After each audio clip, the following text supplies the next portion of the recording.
please join me in Pledge of Allegiance. Thank you.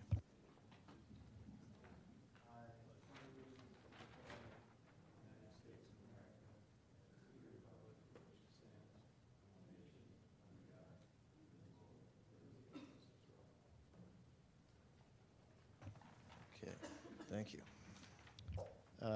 So item 3, meeting minutes from our prior meeting, April 24th, 2024. Does anyone from the commission have any comments, questions, feedback? All good. Any public comment?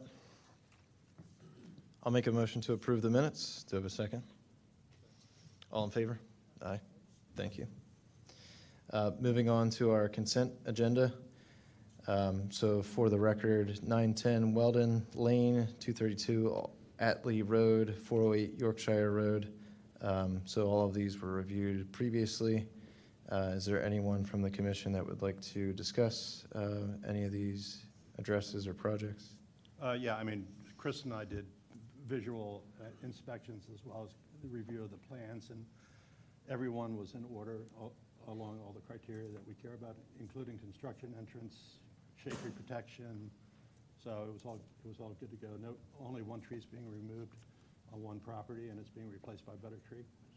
So I don't think we have any issues. Great. Any other comments? Any public comment? All right.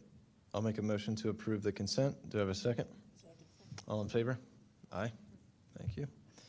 All right. Moving on to new grading permits. Do we have anyone from 1300 Eagle Road, Eastern University here this evening? Good evening. So describe your relation to the project, give us an overview, and we'll review some details.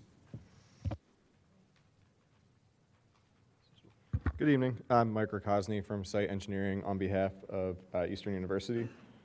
This is for the Workman Hall addition. This same plan set was in front of you a few months ago for the land development submission, and now we're back for the grading permit submission. This is the existing conditions plan. The trees to be removed are shown in red. On the landscape plan to follow, I can show the breakdown of sizes. Eastern's proposing an addition onto the rear of Workman Hall. Eagle Road is on the top of the page here. The existing building footprint is shown in this light brown color, and the proposed addition is shown in the darker brown. And then there's 2 stormwater systems and grading related to the addition.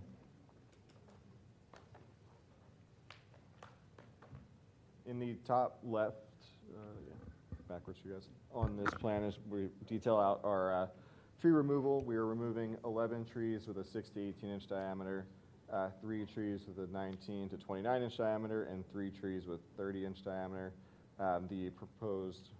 The required plantings to be replaced is shown in the column on the right, and then our tree replacement schedule with the quantities and species is shown in the bottom left-hand corner. Great. Ian, if you can hear us, can you turn on our screens? And thank you for going over this. And just for the record again, this plan had been in front of us last year at some point, correct? In the fall, it was here for the land development submission. It's the same exact plan. We received approval for land development. We're just back for the grading permit. Understood. Has there been any changes since that plan and this plan? Significant? No, it's the same plan. Understood. Yeah. The last revision was in November. Sure. So 14 trees coming out. How many trees going in? 38. 38. And I'm just verifying the replacement I don't know. This is tree formula. Read down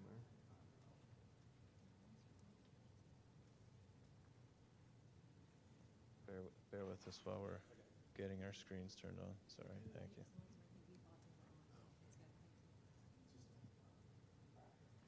Bottom back. Got it. There we go. All right. And as far as the species going in, you need to unlock your iPad first. all good. So we have the replacement trees going in, which are 38, And also, as part of the planting schedule, there are understory plantings, so shrubs and perennials and grasses that are listed. Correct. Okay. And out of the 38 going in, how many are large canopy? Do we have that indicated? I do not know off the top of my head. Okay. What page is the tree table? C105, which in our packet, it is page 8 in the PDF.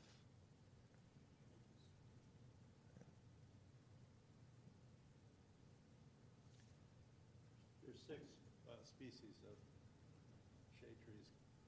Okay, thank you, Matt. They're in the top part of the bracket of the plant schedule.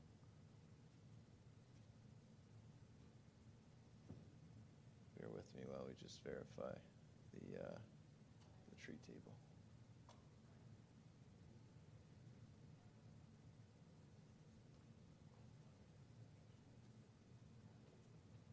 Okay, yeah, everything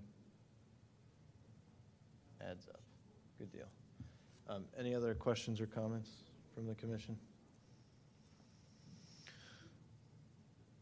Okay, any public comment? All right, I'll make a motion to approve. Do I have a second? Second. All in favor? Aye. All right, thanks for coming out. Appreciate it. Take care. All right, next address on the agenda, 319 Ivan Ave. Do we have anyone from that address with us this evening? Good evening.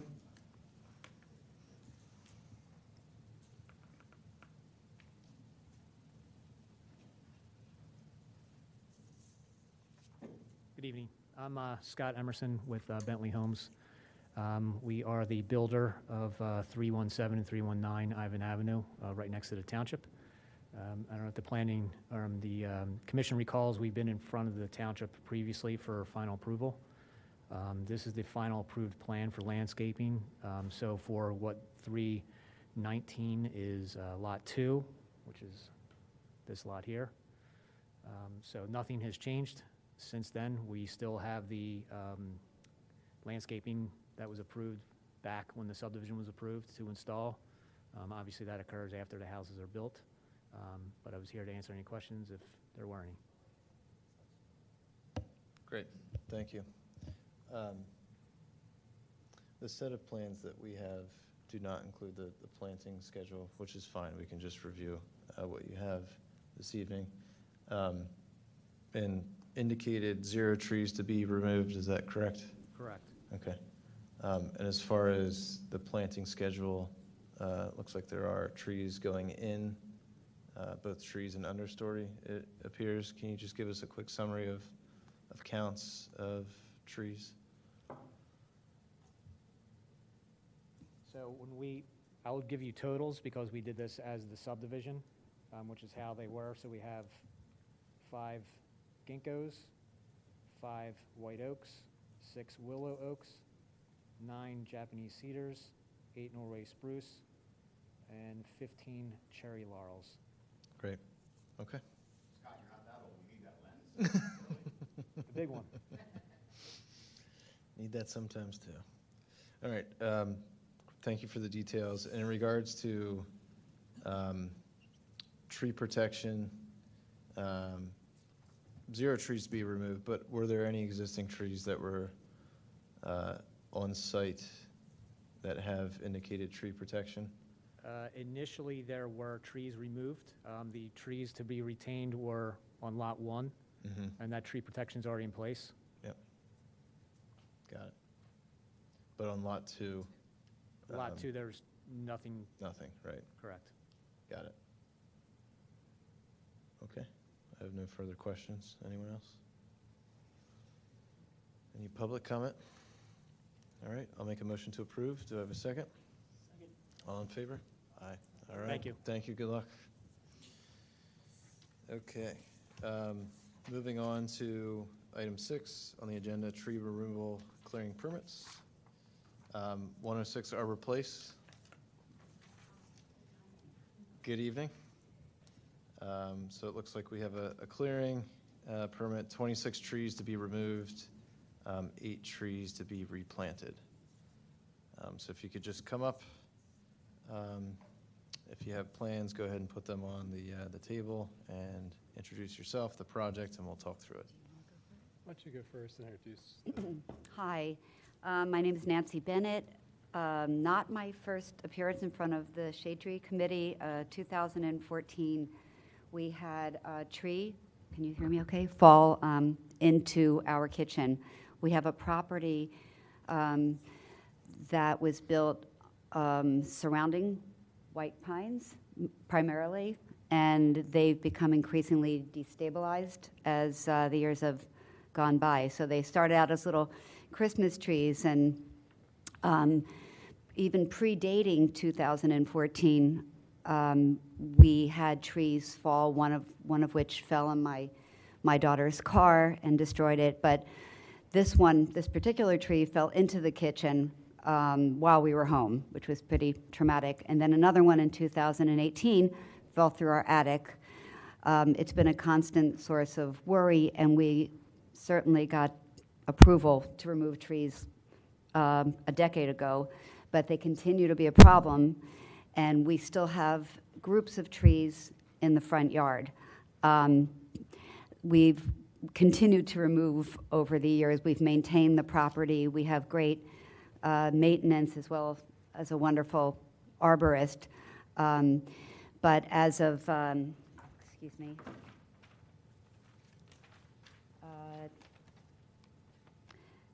2024 of this year, January 9th, we lost a tree that fell onto the house, but luckily only damaged some gutters and landscaping. January 16th, and Matt can speak to this, there was a large branch that fell that did some damage. April 2nd, another tree fell of this year, and that fell across the property, so didn't do any damage. I think we've already removed about 60 trees.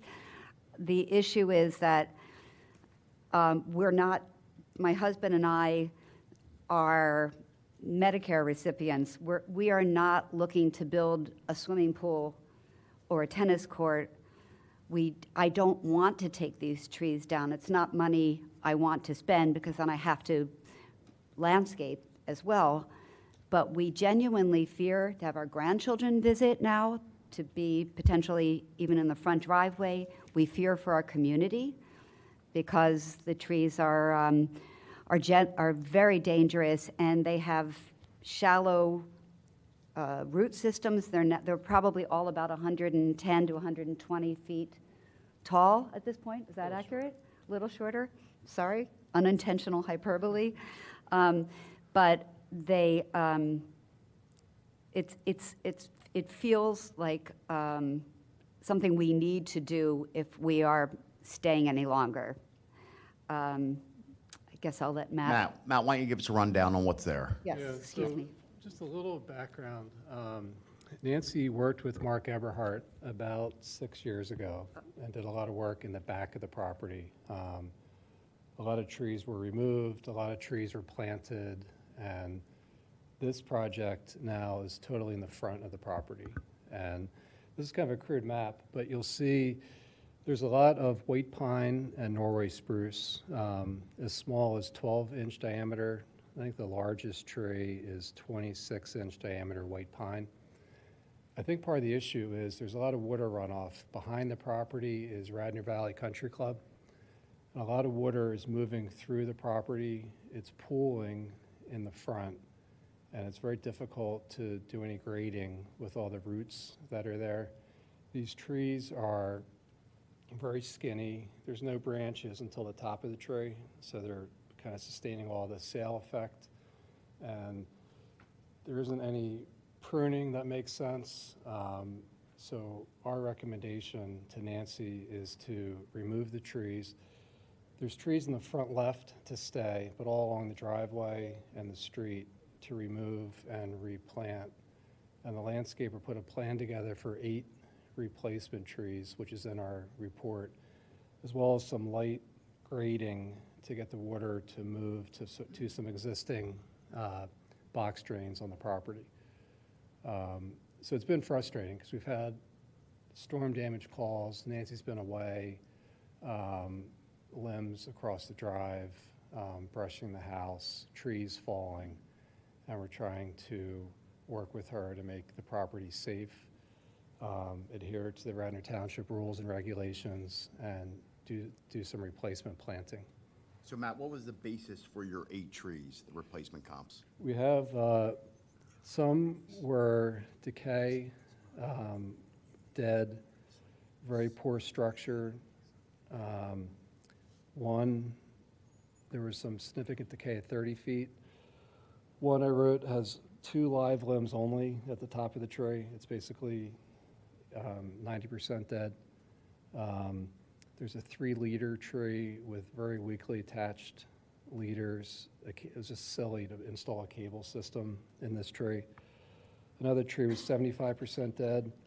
Another tree, half the top was already broken out. So those are the issues. And it was supported by photos, which Yes. I'm not sure where the photos ended up. I have some photos. I also have, I don't know if you want to see video from 2014, that's probably not necessary, but I have more. I didn't print anything out, so forgive me, I wasn't sure what we needed, but I do have photos. Let's see, if I put them, Here? if I put this, I think on top of here. oh, is that? The photos are on the agenda. Yeah, we have a few Oh, you photos. have? Yeah. I think the photos, you get a feel of the property. Yeah, I did take video this morning so you could see how close all these white pines are to the house, to our neighbors' homes, and to the street, and how unpredictable they are, because even though Matt has come and marked trees that look suspicious, sometimes it's a tree that we don't expect that comes down. Right, there's no heritage trees on the property, and we could take 5 down a year. Our preference is to take them all down, replant the important grading, the water getting moved through. So I believe Mr. Golis and myself were out there when you originally took down the white pines that buffer the road corridor, correct, Matt? Yeah, Yeah. yeah, it was striking, by the way, how scary that was. And you have other neighbors, I think, that are sort of in the Yes. same predicament. Down on the right. Yeah, and number one, white pines and Norway spruces, they have a lifetime, and when that happens, when they get top-heavy, and you said sail, and that's true, get rid of them. Yeah. I have no issue, I would have no issues as a commissioner saying that you're in a bad place if you leave those trees up. Yes, thank you. No, it's a lot. Just for compliance, and I think Seth might get to this question, so you have 8 replacement trees. What is that number based on? Those trees that were marginal, Matt, that you said like couldn't secure a cable, you're gonna replace that tree? We're Is that? looking for a little consideration for the amount of space on the property to put in both shade trees and ornamental trees that kind of makes sense to the property. You could fit 8 trees with a mix of canopy, understory, and then. Yeah, I just did the counts for the record, so out of the 26 coming down without removing the hazardous trees from the mix, it would be 38 replacement trees. If we subtracted the 7 that are marked as hazards, which you do have a report of, you do have photos of, then we're only looking at 21 trees to be replaced. You're proposing 8, so that would be 13 that we have a gap of, and typically our fee in lieu of is $250. So 13 times 250 would be $32.50. And that's, again, just to the letter of the ordinance. We can obviously take into consideration safety, health of trees, lifespan of trees, and also the replanting space of the trees. But those are the numbers. Just wanted to make sure everybody had them, and that's essentially you're requesting is relief of the fee in lieu of, correct? Do you understand that, Ms. Bennett? I do and I don't. I guess Okay.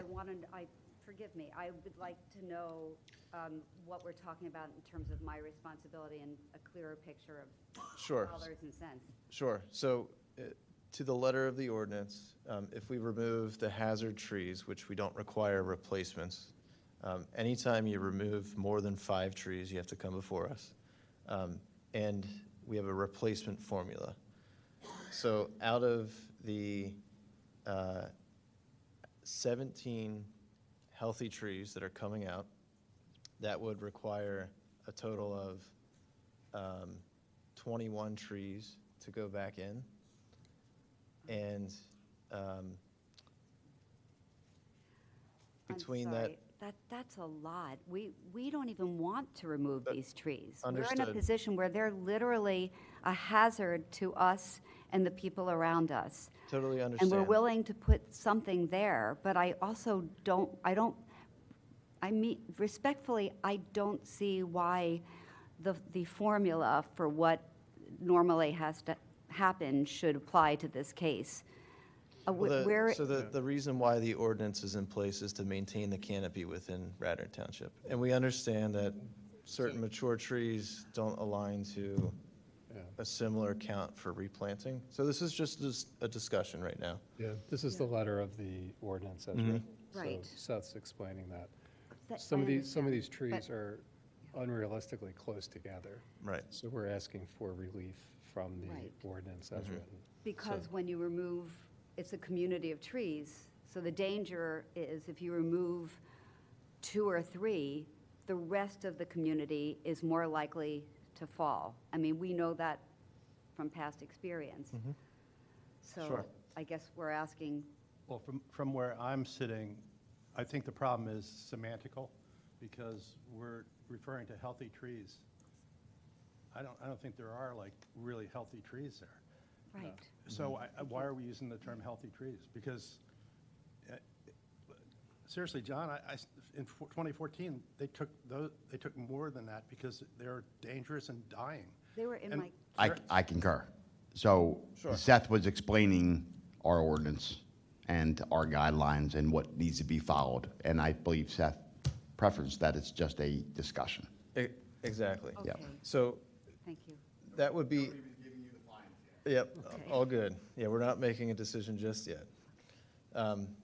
So essentially, what we're looking at is the table that you had put together, Matt, indicating 26 trees and the hazards that are identified. In all reality, there are more of those that should really be identified as hazards. And per ISA identification of a hazard, would you say, in your opinion, John, that these are a danger and a hazard in the near term? The way they were overplanted, when you take out the hazard tree and then you leave the vulnerable tree, then it's going to become a risk, as we all know. So yes. Okay. Now, let's get on to the planting part of this, just for our understanding. In the packet that I have, I don't see a planting schedule. Do you have something that you could show on screen that indicates the plans to plant?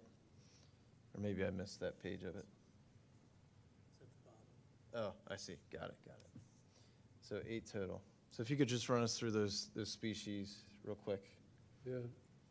Right now, we have 1 swamp white oak, 1 black gum, 2 redbud, 2 crab apples, and 2 magnolias. Okay. So a couple of large canopy, a couple of medium size, and a couple of smaller guys. So I guess the decision that we need to make tonight is, are we comfortable with classifying those additional trees as hazards? And in that event, that would wash out the required additional replacements. I do have a question, and it's not yet answering that. To what extent, if any, you said there's, I guess, runoff coming from a commercial property behind. To what extent is that affecting the trees, if at all, making them fall? I think there's excess water that is kind of contributing to some of the failure. And one of the things we've noticed over the last 25 years is trees that are sitting in wet areas. When the winds come up after these storms, we're getting a lot of tree failure. So I think it is related to the failure of trees that Nancy's having. And it's a big property up there. It's Radnor Valley Country Club. And I've just noticed it feels like we're getting some drainage and your front yard is very wet. And doesn't that also have to do with the slope of the street? It's a cul-de-sac, and we're halfway down the hill.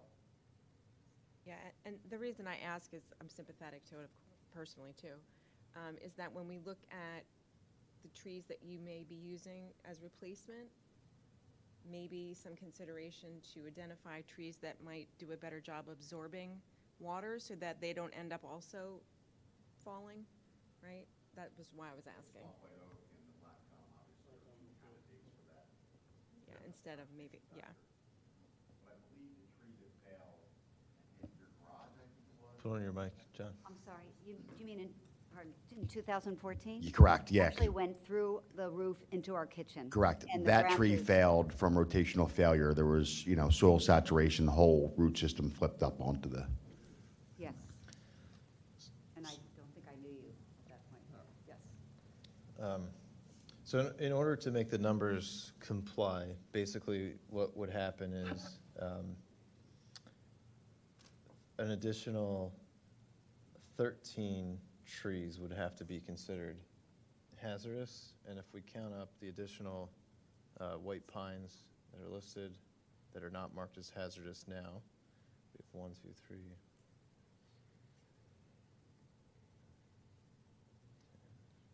We have exactly 13. is there additional landscaping going in irrelevant of this tree planting? I'm sorry, additional landscaping, Meaning shrubs or anything like that Yes. getting planted? yes. Do you have a list of those plants that? I actually don't, I'm sorry, I didn't know. And it's still kind of a hypothetical plan. We were more concerned in the short term, just getting the trees out because they feel so dangerous. And then we'd have to grade and sod and replace. But I don't have a complete plan yet. That would be. But that is your intent. Yes. Seth, do we want to look at maybe utilizing like a 3-for-1 for shrubs, native shrubs, for 4-for-1 or something? Yeah, I mean, I'm looking at Street View, and I was just seeing, my biggest concern is if we're just, taking out a pocket from an existing kind of forested area. But in all reality, this is just a secluded area of really large white pines. Most of our neighbors have removed their trees at this point. So it will affect the landscape of, the neighborhood a bit, but, not in a drastic way, in my opinion. It's not like you're taking down a part of a forest. It's a man-made forest to begin with. Are all the trees in front, Matt? Yes. In that front area? Yeah. Gotcha. Yeah, live very close to there, and your neighbors have all been allowed to take down trees because they're all hitting the power lines as well. So, and I did a project right next door, a couple houses down, where all that water comes down from Radnor Valley. It was a big problem, and it's a really big problem down the street. Right. So I'm fine with classifying them as even hazards, because somebody can get hurt from it. 100%. But it would be nice to get a couple more trees planted. Even like another Nissa or something that can hold the water. They're not going to get very large, 50 feet. And it'll help out the canopy. But I think once the white oak grows in, the Nissa, if you had one more, you're gonna, in 50 years or 30 years, you're gonna have the same canopy Yeah. as you do now. So that's, It's gonna be, that'd be another black gum to add. Probably swap out maybe one of the crab apples for black gum. Yeah. I don't know what that looks like, but that's okay. I mean, honestly, it is. Really nice fall color. yeah. Right. Sounds I mean, good. I just, as I said, it is a matter of cost as well. It's not The small to medium. something we really And this want is to much do. larger. So I just wanted to make that clear Sure, understood. Yeah, I for mean, grandparents. our mission is to preserve and protect the canopy, right? So understand. that's why we're asking all these questions, and, Radnor's classified as a tree city, which, we maintain a certain level of canopy within the township, so it's our mission to make that happen, and also, it's the letter of the ordinance at the same time. I like the idea of swapping a crabapple for another black gum. Okay. Are you taking any of the pines down? I'm looking at a street view here that are near the house or in between the properties? It's left of the driveway to the left property line. Okay. Around that left property line, there's some big pines that kind of threaten more the neighbor's house than Nancy's house probably. We're leaving, there's a clump of Norway spruce. Leaving these? I know that's probably hard to see. No, actually, they're already out. They're out, okay. So this is from I was gonna say- 2022, so those were removed, Yeah, okay.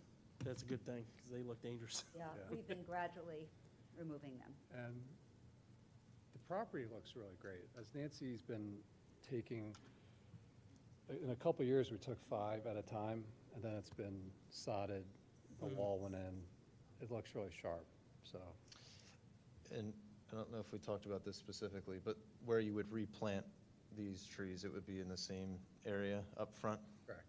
Okay. So over time, it would redevelop the canopy in that same area, which is, I think, an important note to take. And to be fair, white pines don't necessarily have a big canopy, so these 8 trees could end up creating the same percent canopy. What's gonna happen is they're all gonna fall down Yep. at some point, and then maybe nobody replants. Mhm. If you do it now, Sure. That's true. I'm not a big fan of white pines anyway. I think they're scary. I'm terrified. That's not an exaggeration. No, I understand. Yeah, okay. So I think it's a matter of classifying an additional 13 white pines as hazardous for safety issues, end-of-life issues. They are near the street. I don't see, on that side, on your side of the street, I don't see any utility lines. They're in the back, okay. So they're not necessarily within striking distance of utility. No, the utilities are on the opposite side along Clyde Road, I gotcha. So, and people have been clearing them out the last 8 years. got it. Everybody gets hit by trees in that neighborhood. Yeah. Any other comments from the commission? Before we move forward with a motion, do we have any public comment? Oh, do you mean people in the audience? Yeah. Mhm. No one? All right. So I would make a motion to do this, which is, Matt, if you could send an amended report in classifying those additional 13 white pines as hazardous. I think we are all agreeing that they are hazardous, and it does, it's a quantifiable hazard. We're not just making it up that it is a hazard. It's a definition that's been used. So we're not necessarily making providing relief. We're just amending the hazard tree report to work within the limits. Just so happens all of those white pines work out to be exactly the number that needs to happen. I won't ask you if that was on purpose or not, but it works. So my motion is this, which is provide the township with an updated report that classifies those additional 13 white pines as hazards, as your professional arborist opinion and the township arborist's opinion, and I will make a motion to approve the plans as they stand. Do you have a second? Could we make that as long as they plant another Nissa? Yeah. Or something that's gonna do well One in more, that area. right. instead of either with these you have, Right. or as a replacement for one of the ornamentals that you're putting in. So just as a replacement tree, rather than an additional. Sure, yeah. Yeah.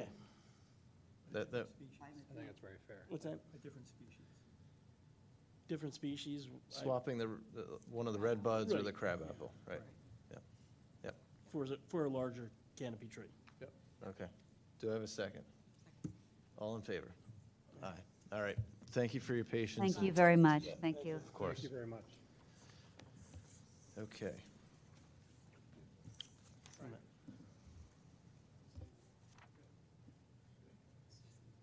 You guys have to talk in the back there. We'll allow it this one time. Okay, old business. Wrapping up of the spring bare root planting. Frank, you want to give us, there's been a couple of final activity things that I think we can summarize. I'm happy to do it too, but. Since I was in France, 80 trees were planted. We've accounted for all of them, reported them to Pennsylvania Horticultural Society. So we're in really good shape. Nobody was injured among the volunteers. No first aid kits were used. I don't know what else to say, Seth. I think that's it. The only other thing was we moved a couple of trees around. Thank you to Ledgerton and Company with just some species and getting a hold of homeowners' situation. But I think everyone right now is happy and we're wrapped up officially. So all good stuff. No successful planning. Just thinking about, I went by one of the parks when we did it in the fall, and the trees look really good. Yeah. Do we know if do we have any losses or? So we're still formalizing the tree checker program. So we're just doing informal checks right now. But as far as mortality rate is concerned, I mean, I've been driving around and checking trees out. I haven't seen many. We've only gotten a couple reports of trees that have died from a resident perspective, and we've been trying, every planting to help swap out. So the success rate has been really good. And this has been a very good planting year. I think everything's doing well. So, yeah, it's looking great. I love driving around and seeing all the newly staked trees. Fantastic. Any other old business? I know we have a bunch of newer business to talk about, but any old business?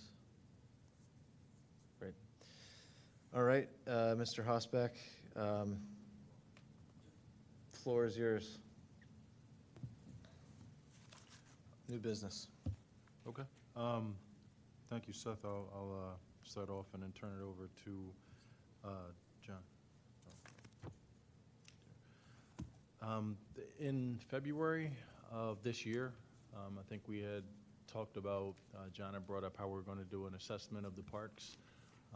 And this scope was a 1 in 10 year type of scope. And the thing that made it different was we normally don't go on the trails. So we always review the parks. That's something done yearly. I have tree bids to approve, and also other trees take down that we've had to do throughout the years to show this is an annual thing where we go through the parks to get those evaluated.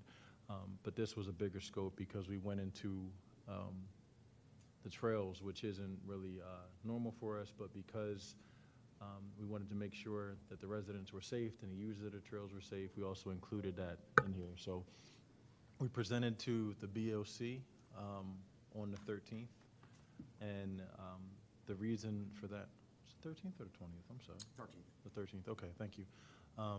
And basically, the step was to go to introduce it to them, let them see everything that was in the findings. We also gave them the same information that was put into your packet so you could review it. We took some of their recommendations, and then following their recommendations, the step was to come here and take whatever questions, concerns, recommendations that you have, and then we'll go back before them on our June 17th meeting, and that's where we're going to ask for permission to go to bid. One of the things, before I turn it over to John, I want to touch on is with those trees that were on there, out of the 300 trees, 255 were removals. I think 93 was prunings.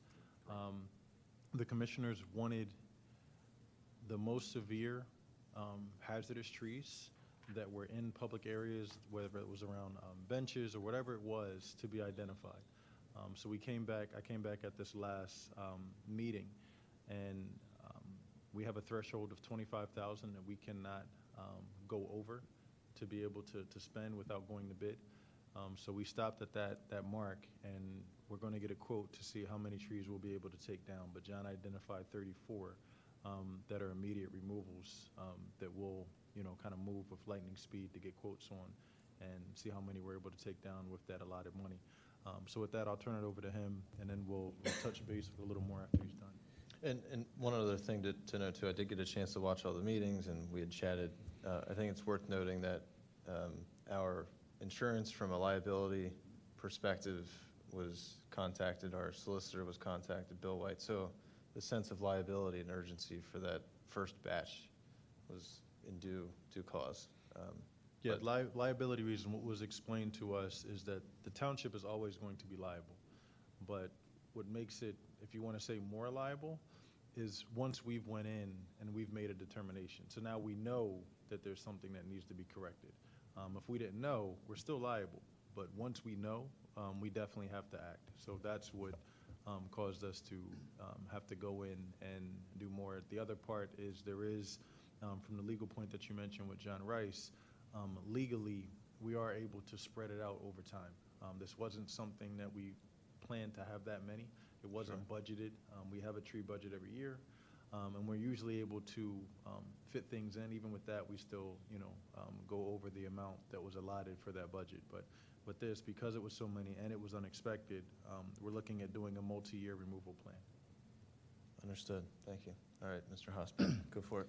So, first and foremost, Ricky pointed out that we're going to be focusing on trails, which we did this year. 10 years ago, we just focused on the areas inhabited by humans, such as the parking areas, picnic areas, fishing areas. As you know, since COVID in 2020, the utilization of parks, there's been an increase, and I believe the Bureau of Forestry stated like a 248% increase in the utilization of public parks and recreation areas. If you go onto the 2.2-mile trail, which is the Radnor Trail, on any given day, whether you have snow, ice, rain, sunshine, you're going to get 200 to 300 people walking that trail, heavily utilized. So for that, the increase in our risk assessments is required. We performed, I believe it was February or January, was it? February. Myself and my staff reviewed 14 parks. Those parks were chosen based on my review because they're parks that didn't get all the attention from previous upgrades, such as Clem McCrone, Harford. The trail was already completed. So these 14 parks, from our review, needed and required a lot of care and maintenance. From those 14 parks, just to give you some stats here that's in the program that I put together, 117 of those removals of the 255 were all dead ash. As we all know, EAB has impacted Radnor Township, along with every other county, municipality in the state, and these trees are looming and very risk-related. So 117 ash. The remaining balance were trees that had notable defects, and these are outward, very layman-reviewed type defects, such as stem decay, dead trees, decline beyond 40%, blatant root decay, armillaria root rot. You can see the fruiting bodies and fungi. These were all very standard, what you see in the urban interface. Our species consisted of ash, Norway maple, tule poplar, red oak. We did see a lot of bacterial leaf scorch throughout the parks. Red maple, sugar maple. Obviously, everybody knows what's going on with sugar maples, the decline. Black walnut, black locust, wild cherry, American beech, box elder, and pin oak that were the most dominant species throughout the parks. We calculated, I want to make sure, especially for Frank, as we look to the future for replanting, some good data that Frank can take and relate into planting terms is we calculated the total number of inches that's going to be condemned during this project. And with the removals, we're going to be removing 5,145 inches of DBH. So that way, when Frank is forecasting with the PHS, along with, the rest of the group here, we can start to calculate our needs throughout the park system. And those are broken down by park as well. So we can say, hey, if we have 300 inches at, the Willows, we know we need 50 trees there. So that'll help us with forecasting as well, which I felt was imperative. Can I jump in? Sure. Just while we're on that subject, and I apologize to jump in, but that is one thing that the BOC, when we presented, they asked for that, like a tree planting program. So that was one thing that if, this commission, when we take back to them to say that this is what we have set in place, and it was blessed, if you will, by the Shade Tree Commission, would really, help this along, because we do need to have that partnership. These trees do need to be removed, but the public, the commissioners, including yourself, need to see that, we do want to make sure that we are trying to replenish some of these aged trees that we do have. Absolutely. Yeah, and we do have, Frank had put together some initial thoughts on how we can plant one-to-one or DBH, and we can review after we get through this part of it. And I think it's important for the record, too, for those that weren't able to join the last couple of meetings when this was presented, if you could just, John, describe to us the markings on the trees, what they mean, and just reiterate that nothing's happening until we go through this process. And if you could just touch on kind of the recommendation of removals, so batching this out over a certain amount of time, what that kind of process looks like, and then we can touch on any input, from this side.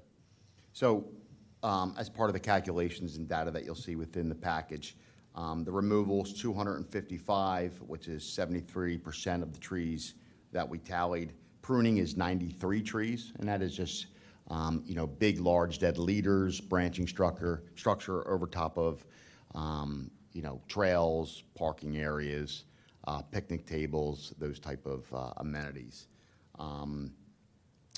I believe, and I'll let Ricky jump in as well, we're going to do this over a multi-year program. Is that correct, Rick? Yeah, it'll be a multi-year program. Right now, we're looking at, out of the 14 parks, maybe doing 5 one year, 5 another year, and 4 the next. And hopefully we'll be able to bid it out as one package to get one bidder who it'll be awarded to, hopefully if they meet all the requirements, and we'll be able to lock in with that. But that was how we're forecasting it already, trying to, we have the parks in a ranking system of the 14, what is the most used, and then also the number of trees, because you have a couple parks where there's 1 tree. So that's how we planned on forecasting everything out. But before we actually get to that point, this was just the same as what we did with the BOC, just trying to gather information so we can get a sense of direction. So, anything that the board has in regards to anything that they would like to see change or direction that they might, feel like is a good way to go, we're all ears. Sure, yeah. And the slashes, there's 2 purple slashes with purple forestry paint. 2 slashes is remove, 1 slash lower down is pruning. Thank you, John. Yep. Yeah, I think it's a great idea to spread this out, both financially and also just impact, and that gives us time to replant over a multi-year period. And people have to understand, these are risk-related trees. Some of them are back along a trail in a wooded area. At no time is there going to be clear cutting. So these trees are sporadic throughout all the different areas. Okay, Right. it's one tree here, two trees. It's not large swaths of trees that are gonna be cleared and opening up and deforesting large paths. So. Sure. These are miscellaneous trees throughout the wooded along trails, which hasn't been reviewed in probably since inception. Sure. And if I could just jump on, and I know I mentioned that there was, trees on trails, but if you look at the diagram, just to put it in a little bit more perspective, and this is a point that I have to drive home to the BOC, out of that 255 number, if you would look at Ithan, if you have your sheet, Ithan is mentioned on there, and it says prunings, and then it says removals. There's 82 removals at Ithan alone. That's a trail. We normally don't go into Ithan, so that's something that kind of sets this apart from what we normally would do. And you also have, it just mentions willows as a whole, and it says 36. A lot of those are on the trail that is walked behind. So we would at least say there's 100 that are coming down on the trails. Now, the thing that's also different about the trails from a reporting standpoint, we don't walk the trails to look for dead trees. The majority of the time, we are very reactive with those trees on the trail. We get phone calls, the residents say, hey, a tree's down, and we'll come and take care of it. But to actually go and be proactive with it at this point is something new for us, and it was the right call to make. So that's why we did that. But you take that 100 out of the 255. Actually, it's 123. 123, thank you. 123 trees on the trails. You take that out of the 255, you're looking at a normal tree bid. Tree bids that we've put out to bid before that were around 100 trees or so. Got it. One question that I had was, being that we haven't done this in 10 years or so, what's the plan moving forward? Are we going to be doing an assessment more frequent than every 10 years? I would hope so. Well, I mean, the one thing that we're going to consider is what the arborist has to say about how often we should do it, and we'll definitely weigh in with you. And that's why I tried to give a separation between what we do in the parks and then going into trails. We'll just take, for instance, if I can give a answer, the Radnor Trail. Every time there's a storm, we go and get the trail evaluated. The trail's shut down. So that's a little different than the other walking trails that we have. If that's something that this commission and John wants to say, listen, we should be on those walking trails more than every 10 years, the commissioners did say that. Commissioner Myers said, we should do it more often. So that is, The standard's 3 to 4 years. Yeah, I mean, my thought was, every 5 years. I mean, because we have to be, we're stewards of taxpayer money. I don't want to, waste money at the same time, right? But I do think every 10 years seems a little too far in between. A lot can happen. Storm damage, certain diseases can pop up, whatever. So, I mean, that would be my recommendation. I know that probably more so comes down to a township, process, but I think, every 5 years, a holistic audit of everything makes sense. And at the end of the day, you really got to understand, most of the trees are ash. Right. And that's a large portion of what we're condemning here are dead ash trees that unfortunately, out of our reach for treatments, and even trees that were treated have declined beyond recovery, so. Sure. And this And if I doesn't could- negate the fact that if there's an emergency removal that needs to happen because of storm damage or whatever, that still happens one-off whenever it needs to. Right. so just taking notes. I know Ms. Lee is too. So you're recommending that we do the trails once every 5 years? I mean, I think that makes sense. I don't know if anyone else has an opinion. Go ahead, James, by all A means. couple things. Along with that, I think it's a good idea for the 5 years, but we could maybe spread it out just to save some money. And when you do, Profound on that, James, so we can take notes. what's that? When you say spread it out, When you just, spread it out, profound a little bit on that. Sorry, I'm going to mumble my words here. If you're going to spread out the tree removals in the parks over a few years, maybe put it in the contract to whoever's removing the trees. Make sure they have a certified arborist on staff as is required.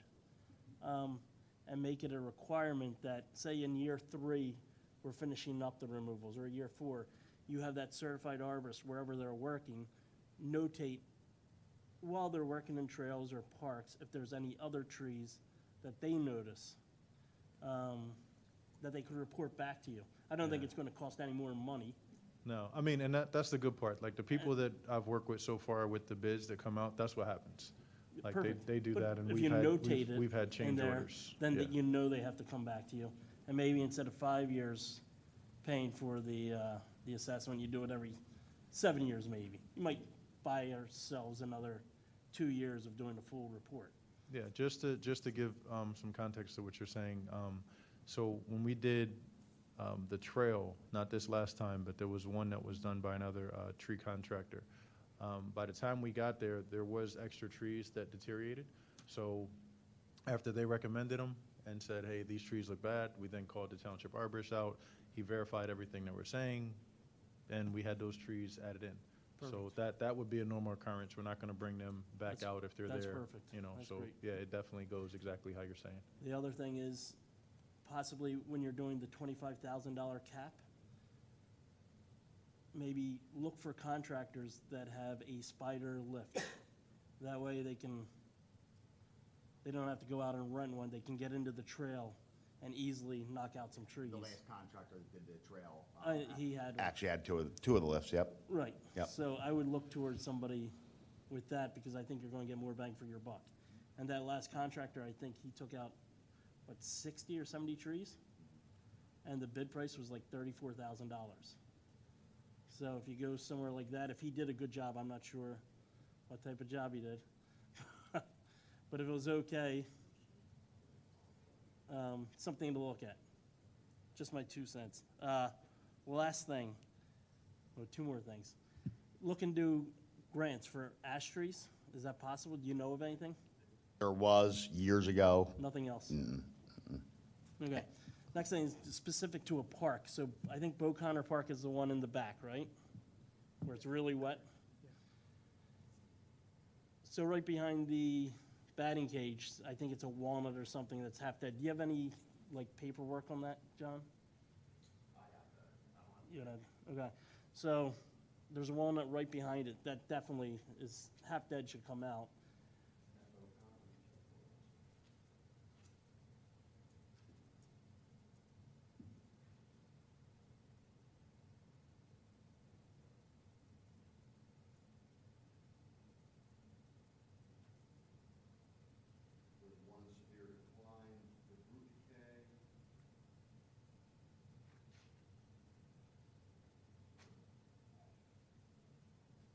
So there's a bunch of ash as well that are inside that. Are they on the list or? So they would be something, I don't think anybody walks in there. And if, you know how ash trees are now, they break by the tips and they keep on breaking and breaking. So I don't think they would be a real hazard to the baseball field because they're so far in the woods. If they are within striking distance of the ball field, they were marked. If they weren't within striking distance, they were not marked. Okay, these might be in striking distance if they were uprooted. But typically, So if they would uproot rotational failure, they would have been marked. right, I understand that part. My point is, Turn your do we mic on, need to John. go and spend money on taking those out? Because the ash tree's just gonna start breaking at the tips of the tree and continue that So way. the ones that are within striking distance, I can't predict if it's going to be whole tree failure or branch failure. The ones that are within striking distance were marked. The ones that are further back that are not within striking distance, even with whole rotational failure, were not marked. Okay, Does that make sense? yes, so do you know if they were in striking distance, the ones in the woods? I'd have to see what ones exactly you're talking about. I mean, So There's like a bunch of them. I'll follow up James's point with, so I took a walk around Ordericio. There were 27 trees marked in Ordericio. A few, John, were in deeply wooded areas, though. Now, there is some access for public works that goes through Ordericio into a field behind it. And those trees were like on the edge. They were inside other trees, but they were on the edge. Were those deemed takeable because of that, or? if there was any area that could have been some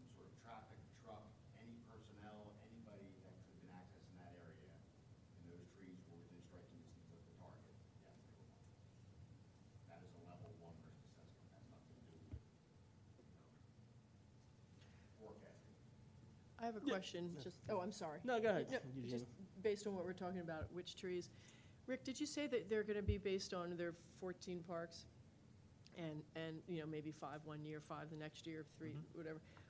Why are we not looking at more the actual trees? So one park might have 2 trees that are incredibly dangerous, and why aren't we looking at the trees and how, how sick or damaged they are as opposed to just parks? Do you know what I'm saying? Over the years, in other words, the first year we do however many trees, but not necessarily just we do these 5 parks. We do the worst trees in each park. Yeah, the one thing, and we'll definitely take some direction on this, and that might be a question for John to answer. All of these trees are hazards. Right. So now what's happening is we're being asked to tell us what is the worst hazard. Yeah, which, So it's that's just like they're exactly all what I'm hazards. saying, yeah. There's But some that once are we obviously start- worse than others. Yeah, once we start splitting hairs and saying, okay, out of the 255, you tell me which ones are the worst out of that. Like, it's kind of, I don't know if John can tell, like, this one, like, they're all hazards, they all need to be Right, removed. but there's some that have to be worse than others. So instead of doing Odoricio and, 3 other parks that one year, wouldn't be best to sort of determine them? There is. Which are the worst, and just hit those no matter what parks they're in? Absolutely, and we are considering that. But you also have to look at mobilization and volume. We're trying to get the most work done for the Right, for cheapest the cost. least price, I understand. Correct. A lot of these areas require mobilization setup. So if we can get a lot of trees done in one park through one mobilization under a certain budget, that's always obviously our intent, looking at taxpayers' money.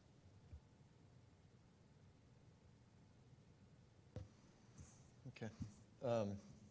So as far as next steps and bringing, the next recommendation to the board, sounds like there's a couple of tweaks to make, but I do think this board recommends spreading the work out. I think that makes sense. And in regards to Eugenia, what you had just noted, it's a balance, right, between cost and level of hazard and decay. But I would just ask that, take that under consideration if that's a possibility. Could be, an easy phone call to a tree company or two and ask what, the cost difference might be. Hitting 14 parks instead of 5, to me, it sounds like it'd probably be a little costlier, but Just to you never know. put it in perspective, after all of this was put together, we did get a cost estimate, and it was, to remove all these trees, was about $350,000. So once you take that to bid, you can imagine that that's going to Sure. grow probably by a couple $100,000. So, that kind of puts it into a little bit of perspective. But yeah, once we get the approval to go to bid, we can give whatever specifications we want in regards to how it's taken down. Sure. So, we'll see from there what it is. So if it is the recommendation of Shade Tree to try to, take down the worst trees. So if we go to Odoricio, it has 20 trees, but we're only taking down 10. There in year 1, and then we'll come back to those, and John backs that up. I mean, we already have the approval from legal that we're able to spread this out. So if that's something that this board wants to see happen, we would have no problem fighting with that, as long as the experts are able to all agree that that's the best course of action. Sure. Yeah, and I completely understand that, you have one company hopping here and here and here, but, I mean, in my own yard up the street, let alone some parks, I've seen some trees that I give a wide berth when I walk around, because they just look like particularly bad, so. And who knows what they'll look like by the time you get to this, right? Sure. Yeah. We actually just had one of, at Fenimore, where the new culvert was installed, one of the ash that we marked in February actually just failed and was actually landed on an area where kids fish all the time. So, we're starting to see the repercussions from our study. Right. Just a quick question, and it could be even just yes or no, but can we assume that there is sort of a generally accepted objective criteria used when determining what the risk is of a tree in a public area, right? So some combination of the tree itself with traffic that is near that area, right? You mean the target? Right. Yeah. There is So a, There is parameters already set forth by the ISA and ANSI and, Right. you know, BPMs and all that stuff, so, okay. yep. So it should That we be- follow, yep. Yeah, I figured. Thank you. Yep. And just one other note, I mean, this does complement our maintenance pilot, now maintenance program, with the intent of, you know, what we've done this past year at the Willows, and then also at Beauconnor Park, Warren Philippone. So I know Frank has some slides he'd like to share, but I think it's a good segue into, we were planning on hitting each of these parks individually as a board anyways. This formalizes and accelerates that, and I think it complements our mission of, you know, cleaning up parks, replanting, and, you know, maintaining canopy in most cases, growing the canopy, and also doing a lot of riparian plantings. I'm sure out of this audit, there's plenty of riparian planting opportunities. And, you know, a lot of invasives are probably coming out. I need to look back at the list again. But John, are there a fair amount of invasives that were identified? Let me look at the We have, species yeah, list. some Norway maple, I think there was a couple, Alanthus. But again, most of them were just ash. Sure. Yep. So outside of removing hazards, we're also removing non-native and replacing with native. So that's another way to look at it as well. And Question? just real quick, in terms of mitigation, everybody should head down to Fenimore where the new culvert is. Myself, along with Mr. Nursini and Ms. Cohen, designed an edible forest. So we just had that planted, and we planted pawpaws, persimmons, native apples, along with a woodland forest seeding mix, along with other trees as well. But we totally reforested that entire area. And in 20 years, we'll have a beautiful edible forest where people can go and harvest the fruits of our labor, so. I love it. I did check it out. Looks good. Good work. No pun intended, or pun intended. I do have a quick question. Do we, as a township, aggregate all of this hazardous tree data? So, you know, James was talking about reported when people are doing other work, right? Or these kind of things, and now we have it on the agenda, hazardous tree reports. Is this aggregated so that we can have a zoom-out view of, you know, different data sets where location, species, right? Yes, no? I mean, the inventories that I do, absolutely. But- The data that I have, I'm not sure if the town. I put an Excel spreadsheet together each year Okay. with the ones that are reported on hazardous tree reports. As far as what developers cut down or whatever, I don't have that. Okay. No. It all All right. kind of exists. It's just, there's no Right, but it's process in not place to aggregated aggregate. Yet, okay, Not thank you. yet. Sure, Which the right, township has, right. but I don't know where they store it or keep it. I don't know if it's public. I would say it's probably not. We can get it public. Could be Yeah, informative, that's all. it might be a good, maybe we can find an intern to help us out with some inventory. Mr. Golis, can I ask a question? Mhm. When you did that tree assessment, when was that? 2018-19. So it's been 5. Would you want to? So just, you know, just to, Matt, turn your mic on. Shriner's company did 1,100 trees. Sorry. Shriner's company did 1,100 trees in the parks, but it was very, very limited. And 4 or 5 parks didn't get, he ran out of time because it was free. But where they were concentrated was like the parking lot and, you know, some facility, you know, someplace or a baseball field, but no way did they go deeply into the woods. They did not do any trails. So just so you know.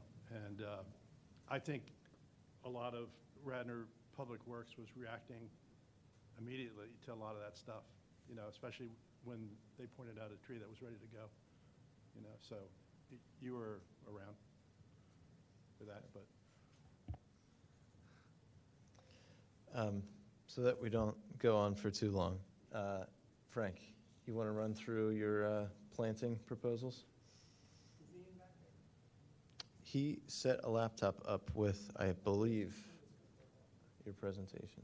I think it's up there. Ian, do you have, there we go. Magic, thank you. You will have to probably go up and move the slide, though.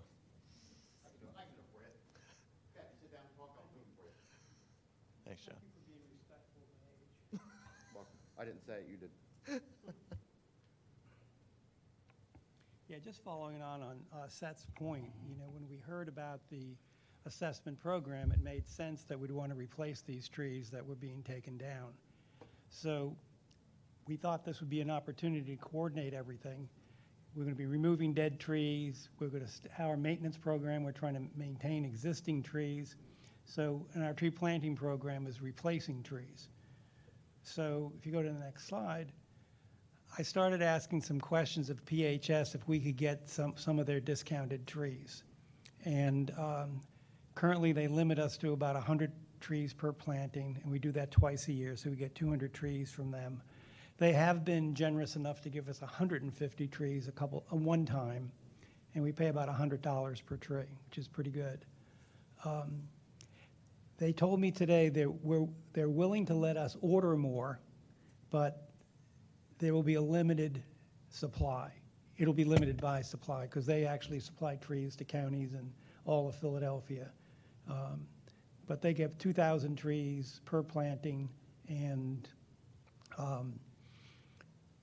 I said we wanted to go up to 200 trees per planting, and they said okay. They would take that into consideration, and if they said if we did 200 trees per planting, Ricky, they would deliver them to your garage. They would just have the truck directed right to your garage. So that was pretty cool. So anyway, that's going to be a source, for the parks. I would envision we'd still use volunteers to do the plantings. To John's point, he's got parks designated where they would need them the most. So we would follow whatever the removal program is, we'd try to replace them in a tit-for-tat sort of, scenario. We already have the inches denoted, so we can just take those caliper inches and say, hey, this park has 30 inches. We know we're going to put in, 30 trees, 1 inch. So PHS also suggested a couple of things. He goes, you guys can order directly from the supplier. Schickler is the nursery up in Buffalo, New York. You can go directly to them. You pay for the tree, which is but you'd also have to pay for shipping to get it down here from Buffalo. They also said they have a watershed repair program. I think they changed the name. It used to be Tree Vitalize, but that's a grant we could apply for. The DCNR, they have watershed grants that we could apply for. And then they had a thing, and Seth, I didn't mention this to you, but Tree Authority has a nursery apparently. And we might want to consider doing a bulk purchase from them of container trees, to kind of fill it out. But if we could get 200 trees per planting, that's 600 trees between now and the end of next year. If we reserve 150 of those trees for residents, right-of-way type trees, that would be 450 trees we could put along parks and trails. So, and again, with volunteer labor, that'd be Sure. kind of inexpensive. Thanks for doing the legwork on this, Frank, once again. The only consideration to all of this is we're pretty tapped out in regards to what funds we have from a Shade Tree Commission. So, we will likely be able to plant, so we did 80 in the springtime. We're looking at between 100 and 150 in the fall, is what our budget supports. So what would need to happen is a planting budget from the township that would come out of this, or if, we can source donations or what have you. But I think we're up against a funding wall to make that part of it happen. So something to consider as, we're presenting this to the BOC, which I know you know, Ricky. Yeah, no, I really feel like with the, if you watched the meeting and saw how the BOC took the information that was given to them, they want to see something go back in the ground for what they're losing. So even if, you were to say, well, this is how much we can do because this is what our budget allows, I don't think they would have a problem with that. But if you were willing to still be involved and help orchestrate how we'd be able to carry it forward and just said, okay, we can do this amount of trees with our budget, but if you, give us more money, we could do this amount of trees. I feel like this because of this review, this is an exception. So I couldn't see them not, because this is what they asked for. Yeah. So again, if you have that plan ready, I'll be at the meeting. I'll have to make a presentation. So if any of you would like to, come and, talk about what you'd like to do and, where you stand, it would definitely show a united front for us to be able to, get some younger trees in the ground. Absolutely, and it helps with our mission, so I'm fully supportive of it. And the bare root trees that we've been getting are excellent. Survivability is great, and it's at a great value. The other barrier that we might have is, although we haven't had an issue thus far, is our volunteer planters. So we've been gracious to have twice a year. Lots of manpower from local tree companies come out and help us. I think we'll be okay, but there is, if we were to say, on top of our 100 trees that we want to do in the fall, that we can cover from our budget, we want to add another 100, coming out of the township's general fund or wherever it's going to be coming from. Then at that point, we just need to make sure that if we're proposing 200 per planting, that we can support it with volunteer planters. And if we can't, then obviously, we're going to have to seek some help from, speaking of Tree Authority, they've helped us before to plant trees where we needed to offset, and they were very good on pricing per tree. But it did double the cost of installation. So something to consider. Seth, can we fundraise Yeah, we've chatted about fundraising before, and it's just so for instance, shout out to Chanticleer. They provide a very generous donation to us every year. That goes into the Big Tree Fund. So there's a process in place, for really anyone to contribute specific to our fund and to make donations. Just would have to reach out to the township. But yeah, we can ask around. We would have to reach out to the township. That was my form of career, fundraising. Sure. No, I mean, I think, with Ricky's blessing, if, it depends on how you would want to fundraise. If we held an event to fundraise specifically for this, I think we would want to, run that by the township first. But if you're just out discussing with whoever, I think that's totally fine. But I'll let Ricky chime in with anything. Yeah, I mean, it would definitely have to be something that would be orchestrated through the township. I don't know if I've seen too many fundraisers done by the township, so I don't know where we stand with that. I have to check with Bill and John Rice on where they stand with that. The question I was going to ask, if you said you were short with volunteers, do you feel we'd be able to get more companies or vendors to help with, if we had to plant and go from 200 to 100? Do you feel like that would help remedy the situation? And a lot of times, because this committee does such a good job with getting volunteers, it takes a lot less of the burden off of Public Works. So if we did have to, step back in and do, a certain amount out of that 100, that would not be a problem. Okay. Because you get so many volunteers. We have only had, I think last time you did something, we only had to plant like 5 or 10 trees. Right. Because you had so many volunteers. So. And we were trying to give you a break. Much appreciated. But yeah, so last fall we did 150 trees, which it seemed like a lot at the time. It was a lot. logistically, it's a lot, but I do feel like a majority of the logistics are the residential plantings, which we love and appreciate doing. So I would think that we would keep that allocation to be around the same.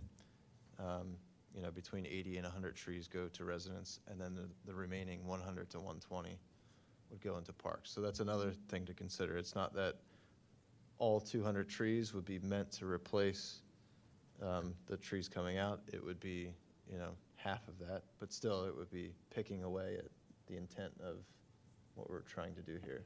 So if 200 and, what's the number? 250 trees over 3 years. As far as park trees that we allocate per year, we allocate 30,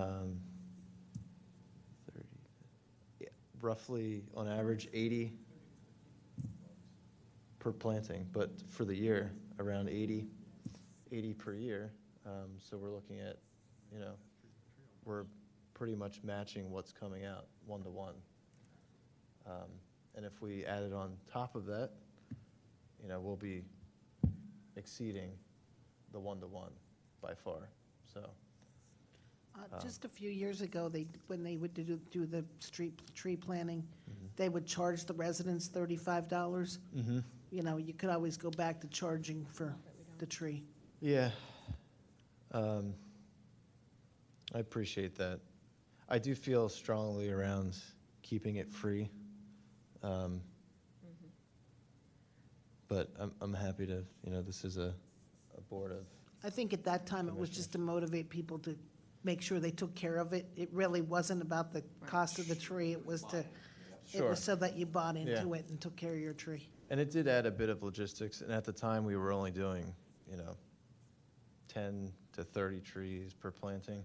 Now that we're into the hundreds, I think it becomes a real thing that requires, I mean, it's a full-time job during the planting season, as we all know, to pull all this off.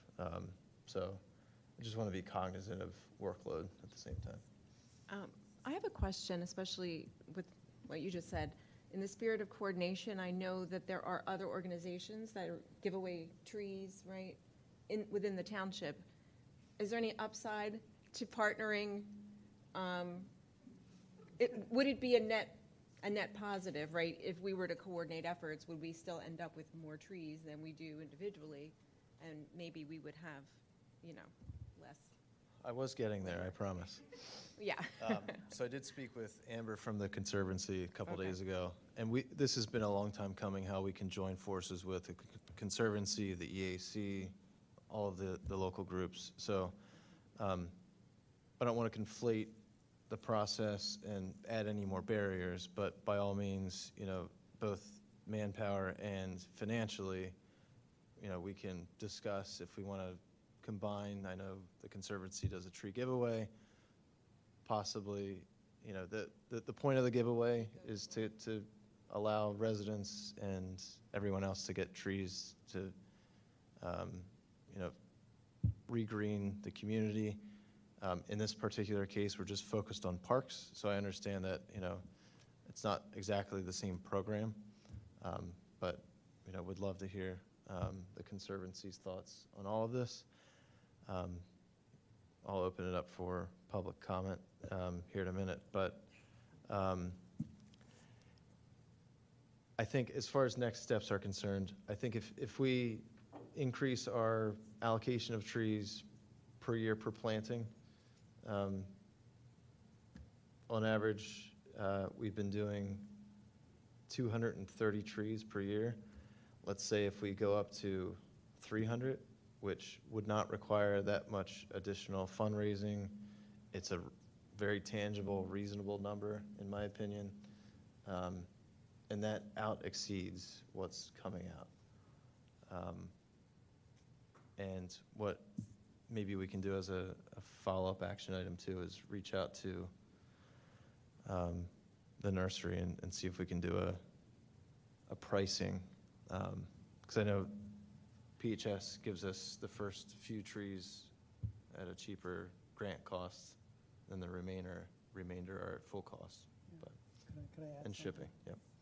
The other thing, Ricky and I met with Melissa Coates, who is the grant writer for, did I get it wrong? It's Con. Okay. Anyway, the grant writer for the township. And these Tree Vitalize grants and DCNR grants is money. You know, we just have to match between 20 and 25%, and we can do it with the cost of Ricky's people and volunteer time. So that would be another source of funding in addition to running fundraisers and, you know, going to the BOC budget. Absolutely, yep. And we were hoping to try and get, was it the tree, it was Tree Vitalize, that grant for the spring planting, but we ran out of time. And as far as grant contingencies, not contingencies, but stipulations of the grant, we're able to plant whatever tree we want per a watershed riparian repair. It's not like it has to be certain trees from certain nurseries or certain size trees. We can source the trees ourselves. We can submit our costs, and we get, you know, that money is how it works, correct? And I'm imagining if John's assessment has trees in a certain area of the willows, you know, we would want to use these grants to plant along the Abraham's Run and Little Darby Creek. And I think we'd be able to do that, John. I mean, it would still help the situation. Sure.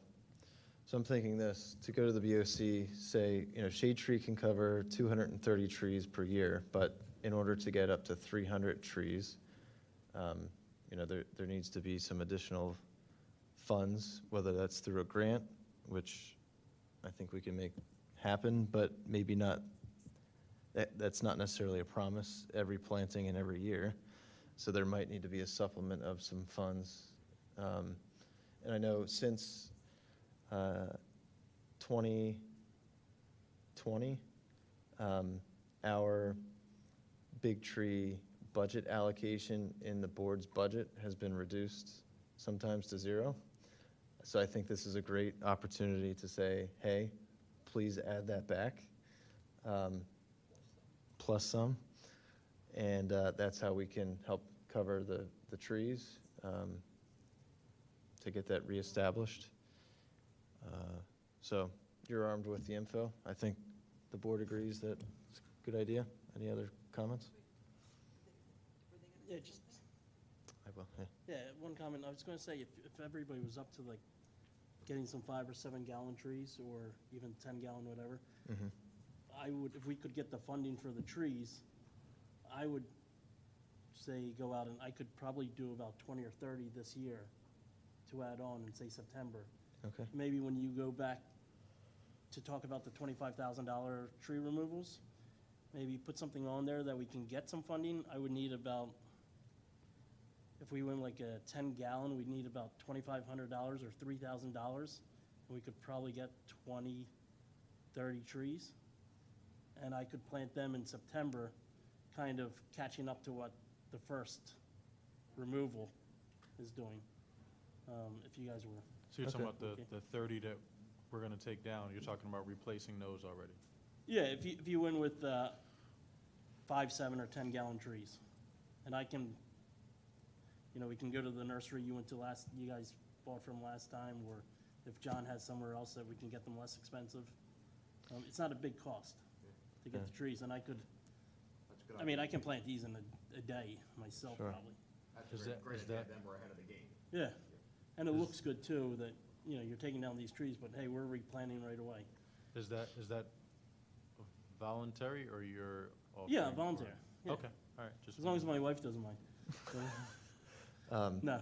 Yeah, But I think that'd be in September, because I think right now it's gonna be too late. We're gonna be into July probably, it's gonna be too hot, nobody's gonna water. So if we get it done now, within the next month or two, Yeah, the those- funds, Yeah. then I could plant in September. Well, yeah, I like that idea, And but anybody can help if they want. so for our fall planting that would happen in November, we're targeting, if this plan gets approved, we would plant 200 trees. But that's contingent on if we can get 200. And depending on what the shipping situation looks like. And who knows, I know PHS has been getting all of these bare roots from Buffalo, but it'd be worth a look to see if there's any closer bare root nurseries that we can tap into. Yeah. I'm sure there are. Harmony Hills, you know Harmony Hill. They said they could get some as well. I mean, they'll probably Sure, get them from the same place, I'd imagine, but right, we don't have to pay that freight cost if they're getting something else. sure. So I imagine freight's gonna be $1,000 to $2,000. It's just a math exercise. Yep. Okay. Could I, just to still touch on James' point, so I guess the one thing that we would have to have that I would like to add, you know, you said 2,500 to 3,000 for those 30 trees. Would that be, I would kind of need something like an actual quote, like this has already been, like not, I want to take a little more than just saying I can. Oh, yeah, we can pick out some trees and you can just grab them off of, get a quote from the nursery. And then just take that quote, have them delivered to your yard, I'll pick them up and I'll go out and plant them. Okay.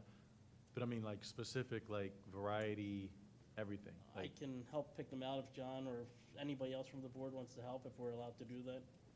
yeah, I mean, I don't see why that would be an issue. I just want to, when I go to the board, because this would be, you know, great, and the, you know, 3 weeks that I have to go back to them.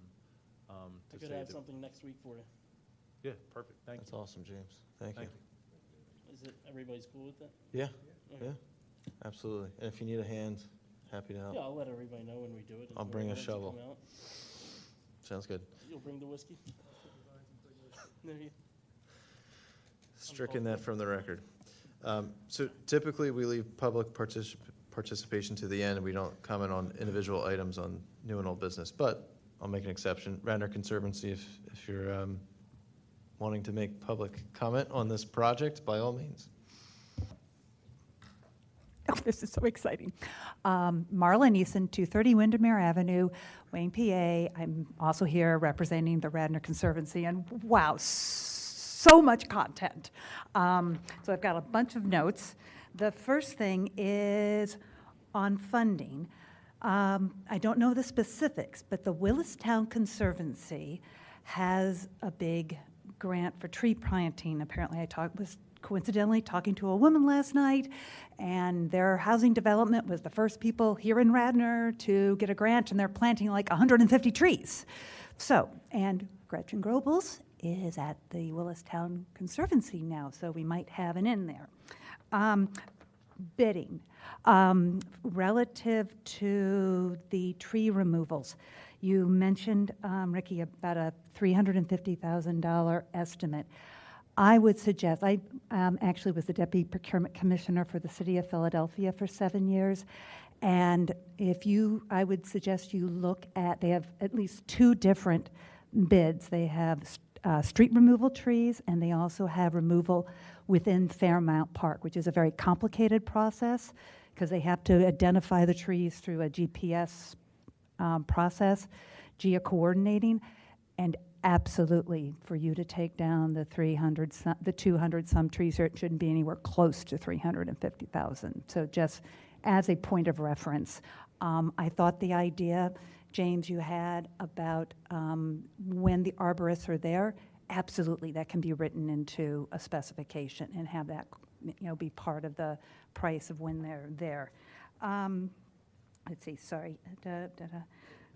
Well, I'm only supposed to have less than 5 minutes or whatever it is. No, you can take more than 5. Did I understand that you said the Radnor Trail is captured within both the Ithan and the Willows part of the matrix, or did I misunderstand that?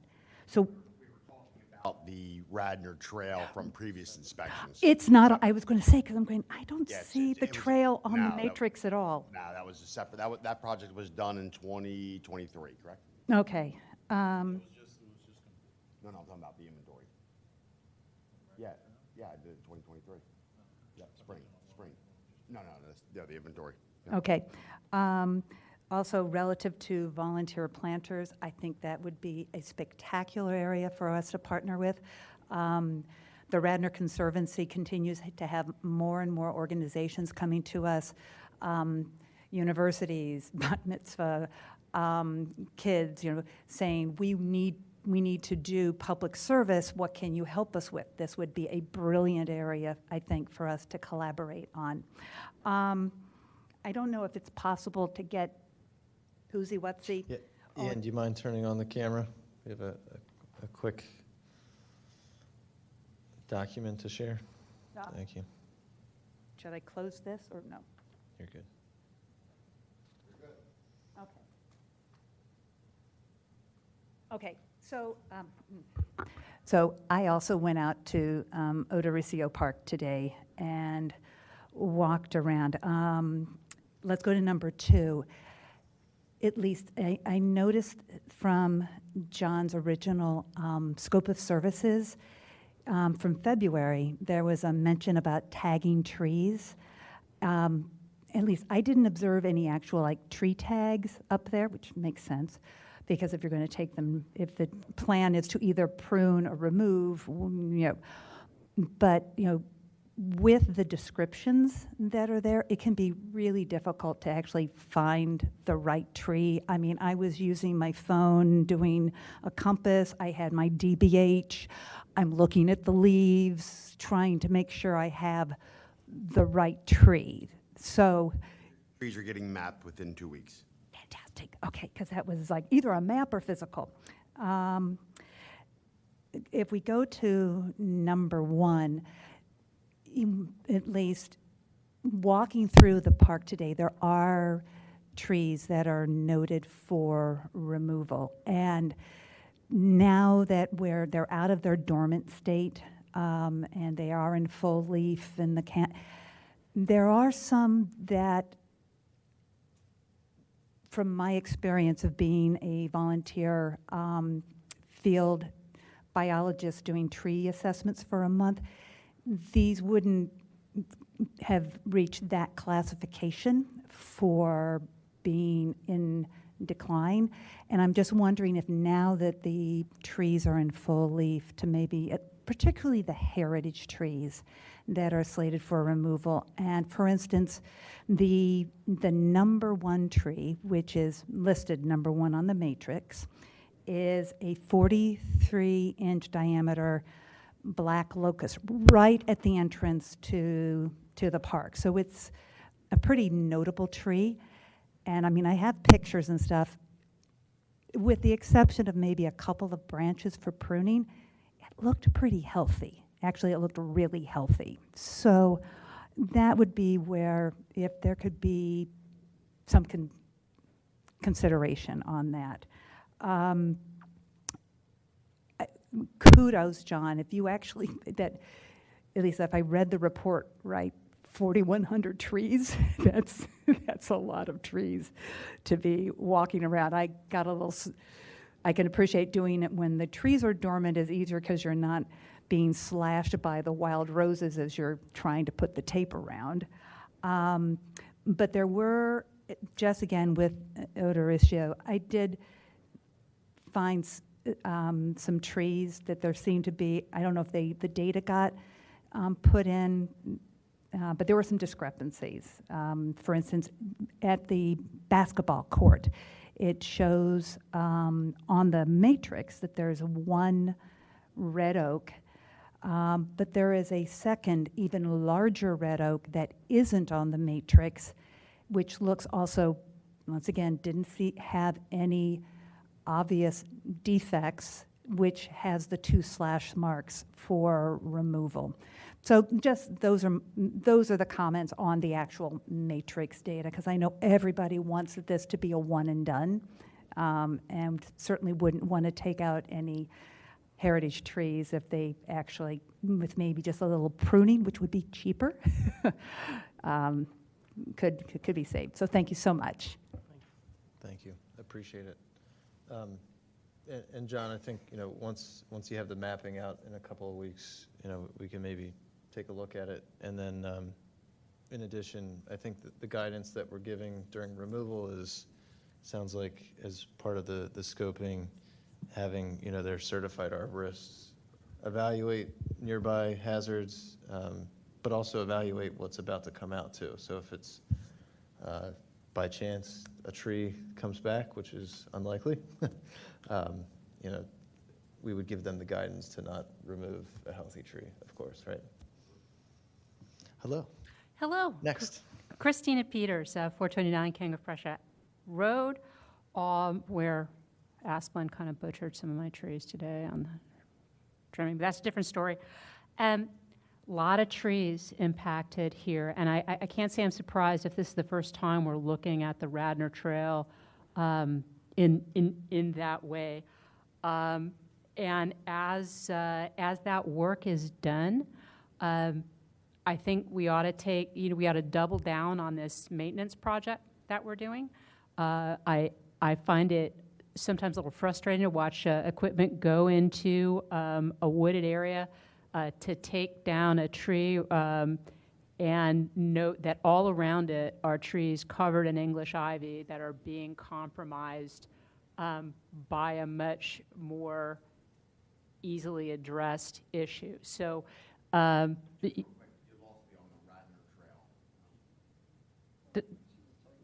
bike trail. Yeah, it's not part of this Oh, project. that's not part of this. Okay. No. Which trail was?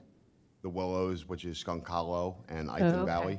Okay. Well, there's a lot of trees on the Radnor Trail too. That right. Anyway, one way or another, we're going in. We're taking out trees. Other trees are all around being compromised by invasive vines, including English ivy, et cetera, et cetera. Same is true of the understory. There's just a lot of invasive compromising forest health and tree growth that we need to be mindful of. I'd also like to suggest that for trees that are in wooded areas that pose less risk to passersby and fixtures, that leaving snags is a good way to both save money and maintain wildlife value. And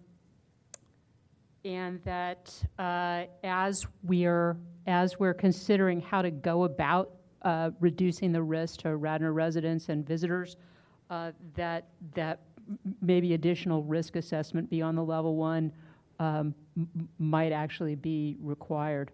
As I understand it, the level 2 goes more into detail on the actual risks in a more comprehensive and comparative way. On the fundraising question, I think there's a lot of love in the township for the trees, and that there's an opportunity to foster not only fundraising but also transparency. If people can kind of connect, hey, it's been a long time since we've done this. We've got to make these changes. The trees are they need to come down. Ash and all the other reasons. You can do your part to help replant by contributing to the Big Tree Fund, whatever it is, and that is something that we can take back to the Conservancy and talk about whether we can partner with you on getting that kind of a message out. Clearly, that's something that we're used to doing for this community. I also think that looking at these watershed repair grants would be tremendous, not only for straight up trees, but we have some really deeply degraded stream sides. I mean, I'm thinking about Hartford Park, where I don't know how many acres of that park are just unusable by anybody, people, dogs, wildlife, because they're overtaken by invasive vines and invasive bamboo, and the landscaping is falling into the stream, which is getting clogged. You know what I'm talking about. All right, so that's what I got. Thank you so much. Congratulations on all of your wonderful milestones, and we're right here with you. Much appreciated. Thank you so much. And just one quick comment on the invasive vines and invasive, other plantings.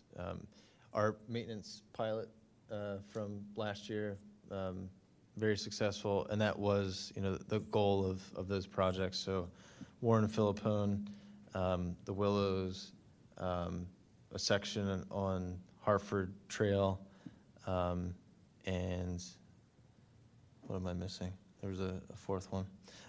But in any event, that was the goal of those projects, and we plan to continue to do those projects the remainder of this year. So I think, let's keep the 250 hazards as part of the report its own thing, and, maybe we piggyback on a few of the identified parks, that will be happening, and, allocate, part of our mission towards the maintenance program and remove vines in the same area. But we can think about that and discuss it at a later time.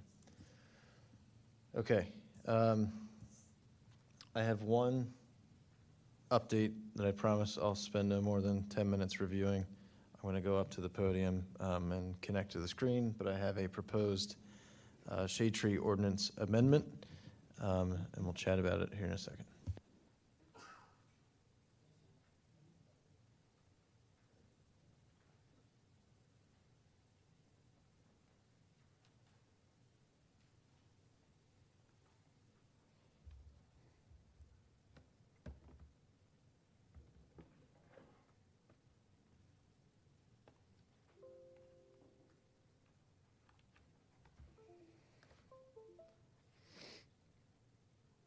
Okay. So tonight, what I have for consideration, and depending on, what this board thinks about moving it on to the next process, which would be introducing it to the board for consideration. There's an element to this ordinance update that would require, review by our solicitor, buy-off from the township. So there's some logistics that have to happen, but what this update really is, and let me full screen this so we can see it a little bit better. Really, any ordinance update that we make, we want to make sure we're aligned to our mission, right? Which is protection, preservation, and growth of the township's canopy. And also to maintain, our tree city status, there's certain stipulations. So as a shade tree commission, we should keep all of that in mind. So the couple of recommendations that are being grouped as one update satisfy some of the major comments that we've been hearing and experiencing ourselves throughout the past few years, which one is defining the fee in lieu of. We've set a precedence on the amount, but if you look through the ordinance, there's no specific amount. So defining what that is, and some parameters around future updates in regards to, rather than waiting every 10 years to update the number, what does it look like year over year or every few years? And then the second, which is how do we maintain our canopy in a greater way, and how do we prevent some of these larger lot clearings that we've been seeing? And these updates are really meant to build on top of the ordinance that we have and are meant to not add any more complexity to what we're already reviewing. And also from an administrative burden, the last thing we want to do is introduce something that adds staffing requirement or something else. So fee in lieu of. So right now, fee in lieu of is used 6 times throughout the ordinance in Chapter 263. And the update is proposed to update the tree replacement formula section to define what the fee is. And the reason I have this slide indicated is the tree replacement formula section of the ordinance is becoming kind of the master area and singular reference for the stipulations of fee, replacement counts, and everything else. So this is more of a logistical ordinance update recommendation, but rather than putting the amount 6 times that fee in lieu of is referenced, it references back to the master section of the ordinance. The second part to this is the replacement formula. So below here is the current state. We all are familiar with the replacement formula, so nothing new there. This is the proposed update. So this is that specific tree replacement formula section that we were just looking at, and anything that is highlighted yellow is net new. So a couple of things. The first one is replacement of any non-hazardous tree removed or recommended to be removed by the Shade Tree Commission as follows. Today, we don't have anything defined for non-hazardous, so that's more of a specificity. We had discussed at some point possibly including all trees, no matter if they're healthy or hazardous, as part of the removal, but I think we all erred on the side of not necessarily doing that. That's a little too aggressive, but making sure that we have that defined in this upfront section. And then you'll see the biggest thing here, which was part 2 of the update, a mechanism to help prevent clearing. And what this is basically, today the ordinance specifies that we need to receive plans that say, I'm indicating to remove these trees, indicate the species, indicate the DBH. Today the ordinance states that it's within the limit of disturbance, technically, that you have to indicate the trees. Typically the plans that we get, all the trees are identified anyways. So we have been ideating on this for a couple of years now in regards to how do we quantify the canopy of a lot. Having something done like a canopy study or aerial photography or GIS or whatever, that just adds an extra step and administrative burden, and you have to pay someone to do the study. To do it right, it's got to be an official study. And I think at that point, the benefits are outweighing the burden, or vice versa. So this is a simple way where we already have the counts on the sheet, or the plans, I should say. So essentially what it is anything that's in regards to a project, 50% of the total trees on the lot. If it's under 50%, then business as usual, same tree formula. But if it's over 50%, then you can see the increases to the amount of trees. So essentially, it's roughly a 30% increase, and I'll get into the reasons why, 30 to 50%. So you'll see 6 to 18 inch, 2 replacement trees instead of 1, 19 to 29, 4 replacement trees instead of 3, 30 inch and larger, 8 replacement trees, 6 being large canopy trees. The mechanism of this is obviously to discourage removals, but also at the same time going back to our mission, which is protecting and preserving our canopy. This is one way to do this. In addition to that part 1, part 2 would be defining what the cost per tree is. So right now we operate at $250 a tree. I know we have been going back and forth on what the increase might look like. I'm proposing $300 for residential, $500 for commercial. And the reason I chose those numbers was if we look at our replacement costs to us, this is around what it is. We get a lot of volunteer labor, but the costs of the tree, plus the tree diaper, plus the stakes, plus the deer protection, plus the installer, we're looking at around $300.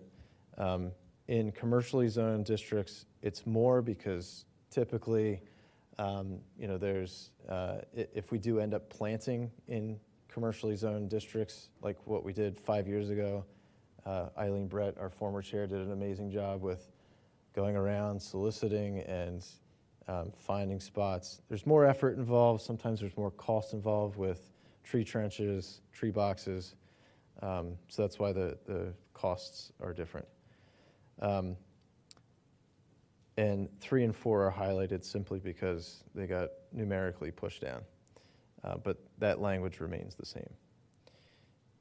I'll get back to this for comments, but I just want to get through a couple of supporting slides.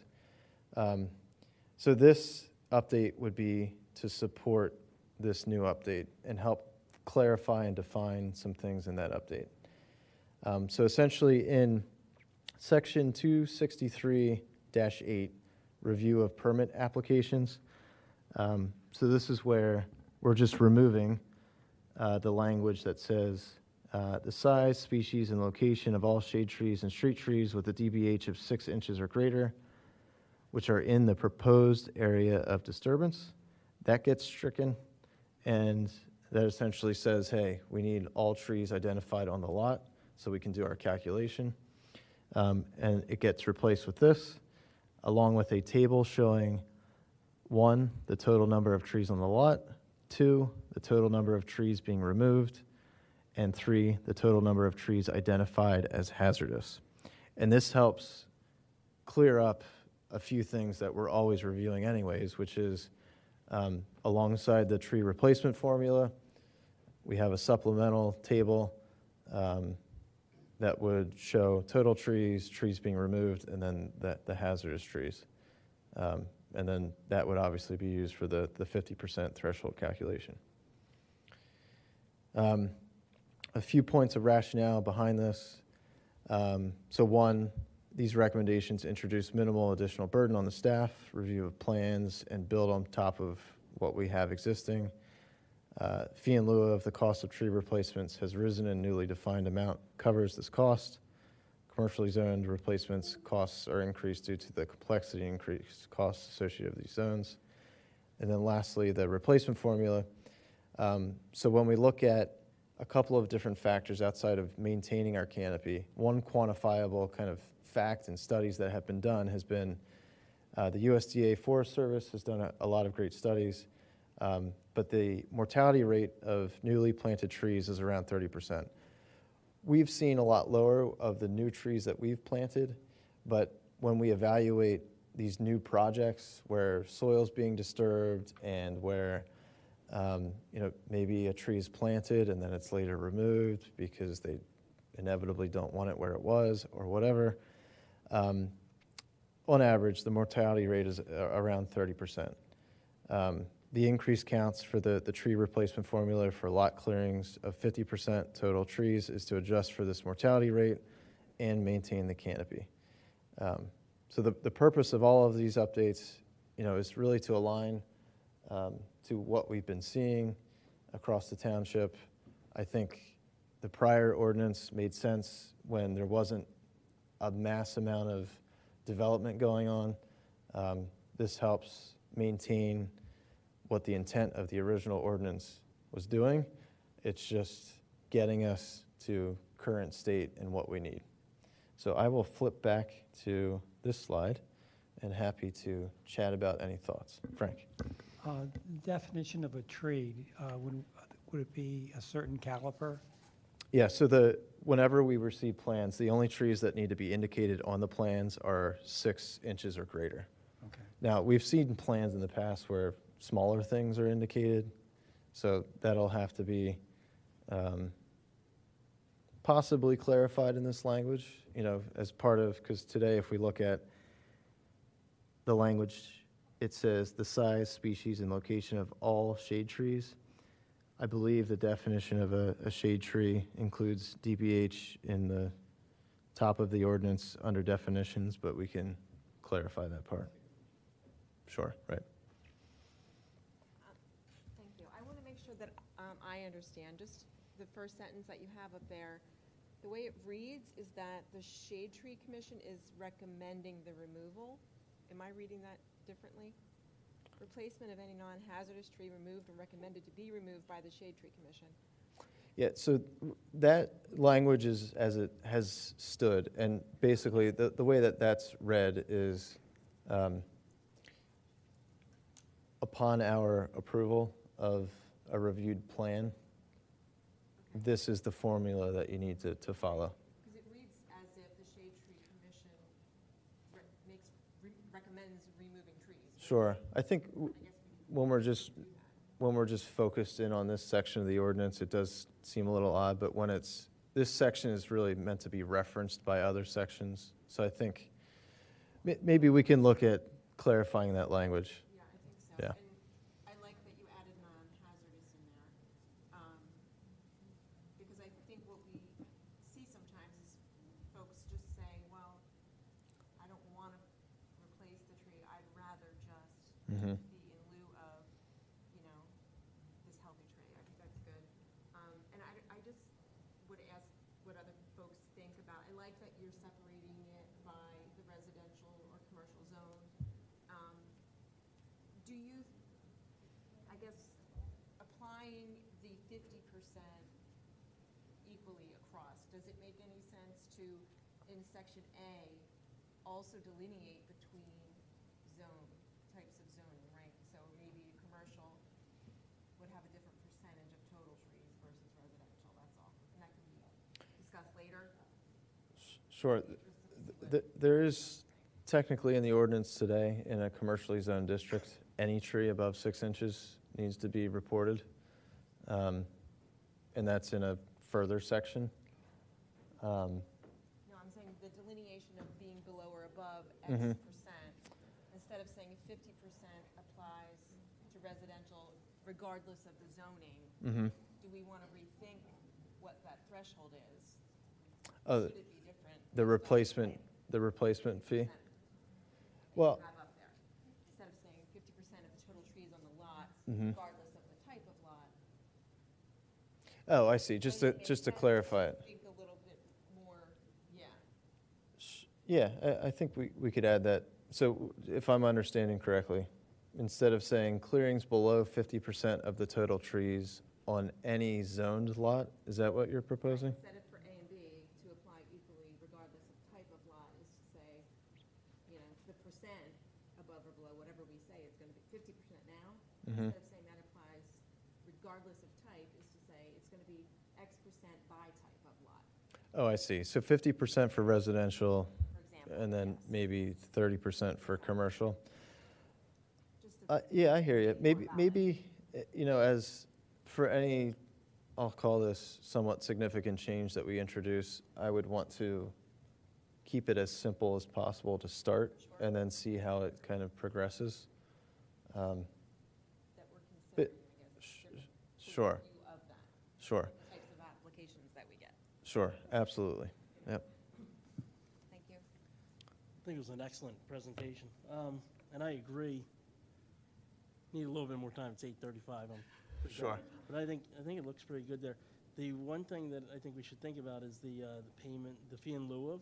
Mhm. The $300, I was thinking about that today, actually, or yesterday, I forget when it was, but it's very low. Mhm. So if somebody was to go out and replace a tree, you're paying $500 if you're hiring somebody minimum. Right, So I would even be happy to see it a little bit more, sure, because like you said, the point is to keep our canopy. right. People don't like it, they're gonna change the ordinance, they're gonna Mhm. vote in new And commissioners. we do have to keep a happy balance, because the last thing we want to do is have everyone Understood, yeah. go for a settlement agreement, and all of a sudden, we're litigating every single tree project, right? So we want to avoid that, and we want to be fair too, right? Just like tonight with the white pines, obviously, that's, every situation's different, but at the end of the day, I think what the community wants, because that's our charge, to represent the community, is to protect what we have. And yes, we're getting more native trees in the ground, but at the same time, if you look at the aerial view from 10 years ago till now, it has changed. and we want to do everything we can to keep it the way it is. So, One other thing is also, instead of, it does say 2 to 2.5 inch, which I understand, but maybe for residential, and I don't know how we would do it, possibly make it something more reasonable for people that say they need to do a new kitchen in their house and they need to add on space because the house is 100 years old to actually make a kitchen that works, and they have to take down some trees and they're on a small lot. If they have to replace a lot of trees, make it a smaller tree for residential. I don't know Sure. how you would switch that up. The other thing is, I think maybe even a little bit higher for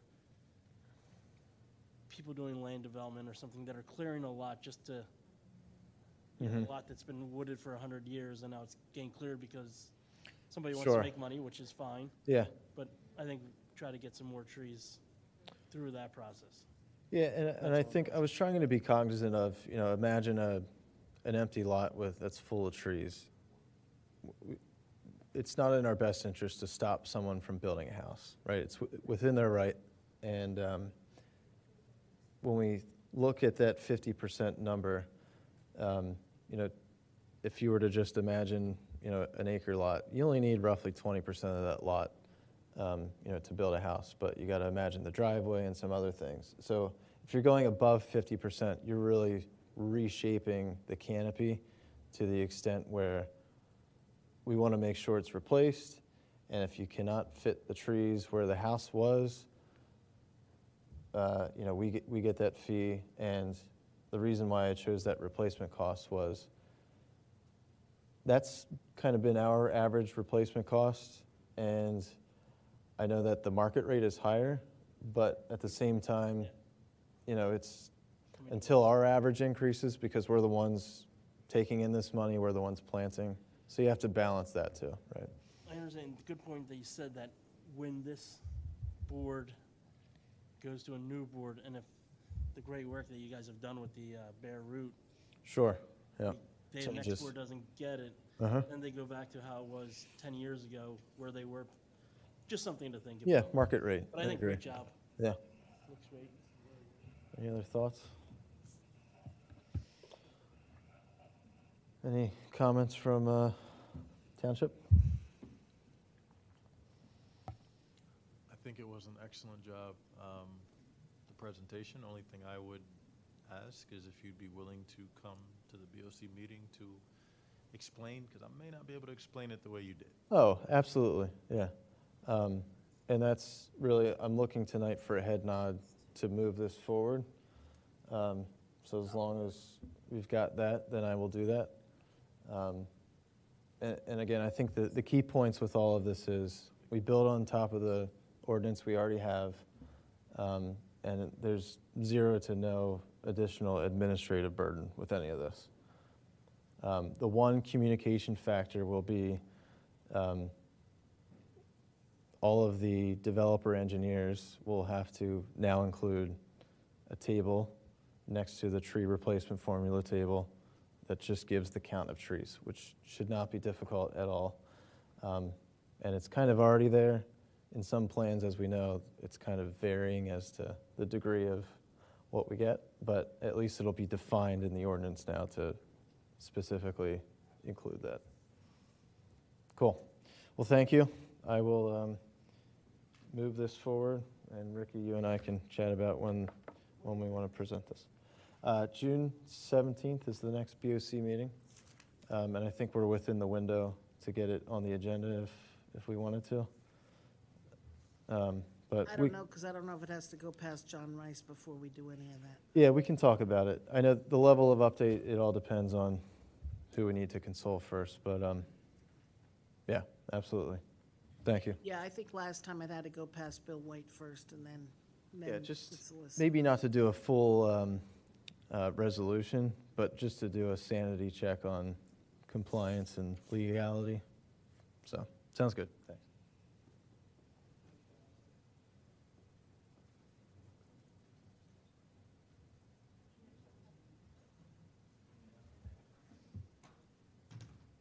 All right, that was more than 15 minutes. I apologize. No, I didn't believe myself. Item 9, hazardous trees. Trees removed by residents. John or Ricky, do you guys have any commentary around those? Nope, it was just the regular trees that were removed, vetted by John. Nothing stood out, nothing was an issue. Sounds good. Same thing with trees removed by Radnor Township. Any call-outs? No, but I will address the first one, 575 Maplewood at Odoricio. This is kind of what we, some of the stuff, when John looks at the trees, what happens is we do have trees that are on township property that fall into private property, damaged fences, such forth, and that has happened in Odoricio probably. We get calls probably a few times, a couple months. We'll get a phone call that, some of those trees from the back, the area that, I forget your name, I'm so sorry, Mr. Golis had mentioned, that particular area, we do have, trees that fall from that back wooded area onto the homes on Maplewood and Atlee, and we had to repair the fence before. So that was why it was good to have that area thrown in the report. Great. Thank you for that update, Ricky. Before we close, any public comment?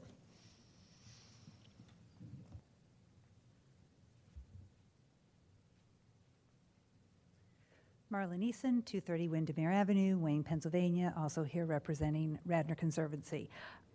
First of all, on the ordinance amendment, fantastic.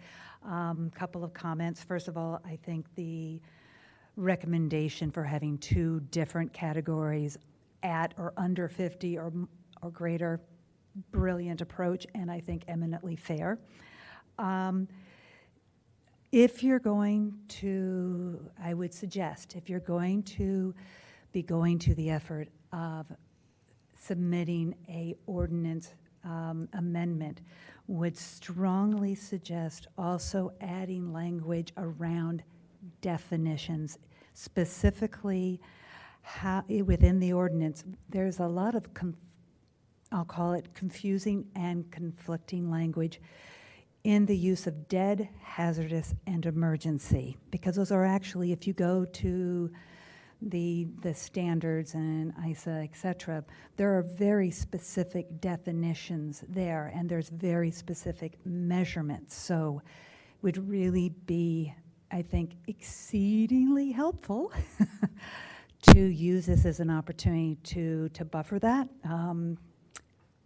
Working with a expert, have already had some proposed language there. It wouldn't be particularly complicated that offline could share on that.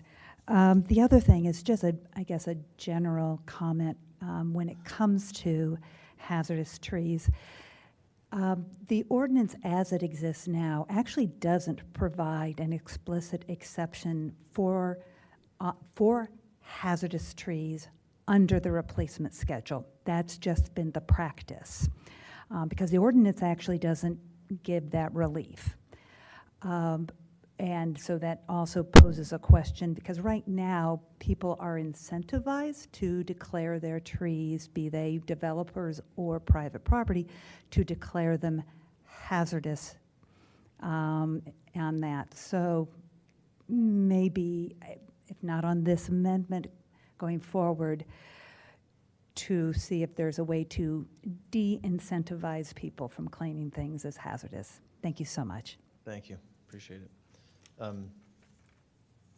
Any other comment? Thank you. A couple more points. Christina Peters, 429 King of Prussia Road. I feel like hazardous trees already has become, something everybody tries to fit all their trees into. I've lived here for 25 years in Radnor. My neighbor has lived in Radnor for almost as long, and they just keep taking out their trees one by one as they can. And now their yard's pretty much clear cut. So, I mean, it's understandable that people want to take down hazardous trees and don't feel like they should be penalized for that. But I think we've got to address the ways in which the use of the hazardous tree classification as a no consequences action, how that, with it, the effect that has had and is continuing to have on our canopy. On that point, I'd also really like to see the ordinance call for the collection, tabulation, publication of up-to-date data on all the trees we're losing. I know you've done some of that informally, but I'd love to see that across the board, because my sense is that we're not maintaining the canopy. We're kind of getting clobbered, and to do anything, what we really need to do is, more than maintain. We've got to replace a lot of what we're losing today. So maybe there's if you've got a hazardous tree, there's a lighter replacement schedule. There's something else, but I'd also like to see the